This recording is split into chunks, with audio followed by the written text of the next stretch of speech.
April 17th, 1987. Dawn in Paktia, Afghanistan. 200 elite airborne troops from the 40th Army and Spetsnaz commandos launched a textbook assault, certain of air supremacy. 23 minutes later, over half were destroyed in the deadliest helicopter massacre of the Soviet-Afghan War. Stinger missiles and a hidden kill zone forced the Soviets to face a question they never imagined. What happens when the world's most feared gunship becomes prey? 14 Hind gunships and 6 HIP transports lined up on the tarmac before first light. The crew briefing was crisp, almost routine. The target was a fortified mujahideen base hidden in the folds of the Jaji Valley, elevation near 8,500 feet. The plan called for a 4-wave assault. First, insert Spetsnaz to secure the landing zones. Second, unleash the Hinds for close air support. Third, deliver the main force. And finally, extract everyone before the sun climbed too high. Soviet doctrine demanded precision, and the pilots trusted in the system. The Mi-24 flying tank inspired that confidence. Its titanium armor could shrug off heavy machine gun fire. Twin turboshaft engines promised power even in thin mountain air. The 12.7mm Gatling gun mounted under the nose gave the crew a sense of invincibility. Missiles hung from stubby wings, ready for any armored threat. For 7 years, the Hind had dominated Afghan skies. Mujahideen nicknamed it Satan's Chariot. Soviet pilots joked it was safer than driving in Moscow traffic.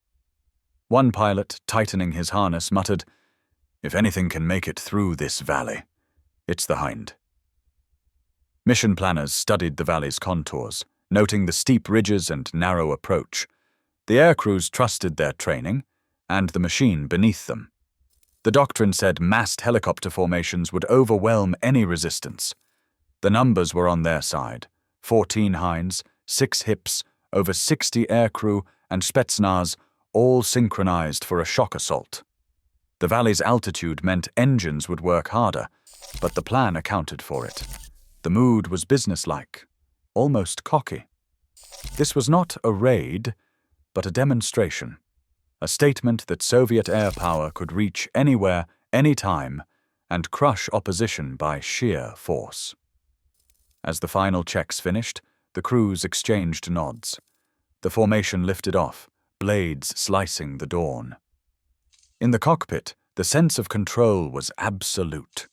The gunships flew low, hugging the valley contours, eyes scanning for movement. In doctrine and in practice, the Hinds were supposed to be untouchable. Hidden along the ridgelines above the Jaji Valley, more than 20 mujahideen teams waited with FIM-92 Stinger missiles. These were not scattered fighters acting alone. This was a coordinated defense, every launcher assigned a sector, every trigger finger steady. Each Stinger cost $35,000, an American investment in portable heat-seeking power. Each Soviet Hind below was a $12 million machine, a symbol of Moscow's confidence in technology and doctrine. The cost equation had flipped. Suddenly, a single fighter with a shoulder-fired missile could erase years of Soviet engineering in seconds. The valley itself offered the perfect geometry for an ambush. Steep walls forced the helicopters into a narrow corridor, limiting their options and compressing the formation into a predictable path. At 8,000 to 9,000 feet elevation, the thin air sapped rotor lift and engine performance, making the gunships sluggish as they maneuvered through the approach. Dawn light favored the defenders, casting long shadows and highlighting the exhaust plumes of the descending aircraft. Every tactical factor, altitude, visibility, and terrain, gave the advantage to the men waiting above. Since September 1986, when the first Stingers arrived in Afghanistan, the battlefield had changed. Soviet planners still relied on massed formations and synchronized assaults, but the enemy now had the means to break those patterns. In just 7 months, the mujahideen learned to use the mountains as force multipliers, positioning missile teams where escape was impossible and surprise was certain. The doctrine of overwhelming firepower no longer guaranteed survival.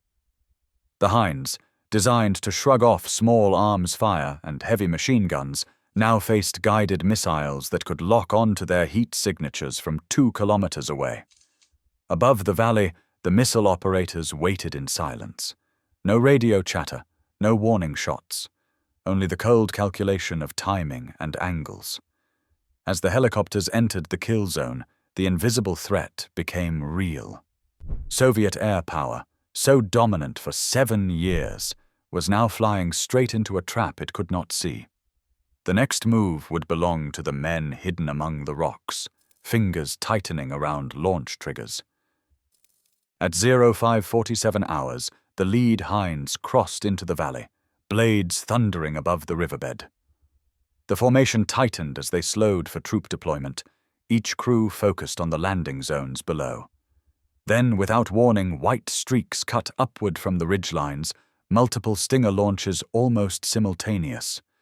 The first impact hit Hind 347. A sharp jolt, then the tail rotor sheared away in a spray of metal. The pilot's voice cracked over the radio. "Tail gone, spinning, can't hold." The gunship whipped into a violent yaw, spinning faster with every heartbeat. 8 seconds from impact to destruction. The Hind slammed nose first into the rocks, scattering debris across the slope. Neither pilot nor gunner survived. Seconds later, Hind 289 took dual hits, 1 missile to each engine.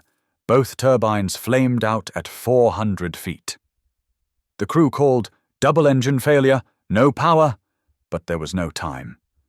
The helicopter dropped like dead weight, too low for auto-rotation.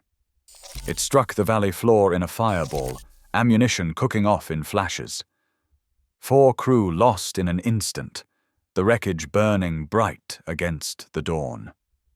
Mi-8 Hip 156 was just behind, flaring for landing with a full load of Spetsnaz. A Stinger found the hot exhaust and pierced the troop compartment. The explosion tore through the fuselage, filling the cabin with fire and shrapnel. 14 commandos died before the aircraft even hit the ground. The crippled hip rolled onto its side, fuel tanks rupturing, flames engulfing the wreck.